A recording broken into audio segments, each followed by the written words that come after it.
Okay, should be pretty simple to backflow one from the full tank to the empty tank and see if there's going to be any leaks. So I think what I'll do is keep the one closed and just fill the piping.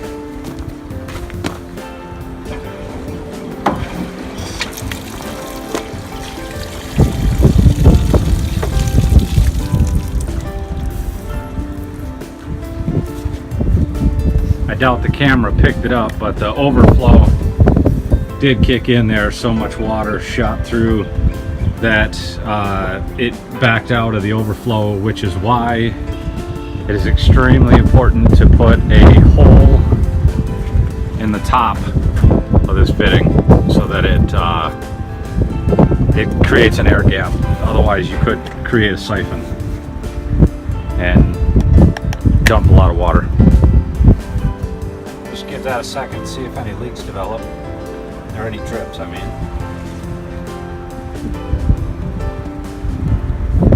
It seems okay.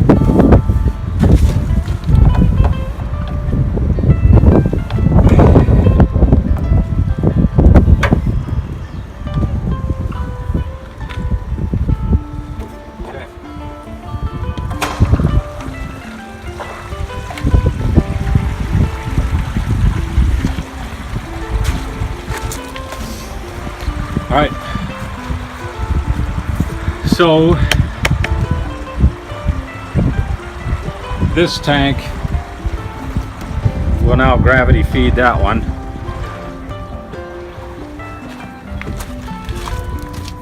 I always keep the wire that comes off of like poultry netting or any of the welded wire stuff because I reuse it.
Does seem like before any work can take place, I've always got some kind of maintenance issue to deal with.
Okay, I should be able to wrap this in netting once stuff starts to grow. It'll keep the deer and things out. I better go check on those chickens. It seems like a storm's blowing in.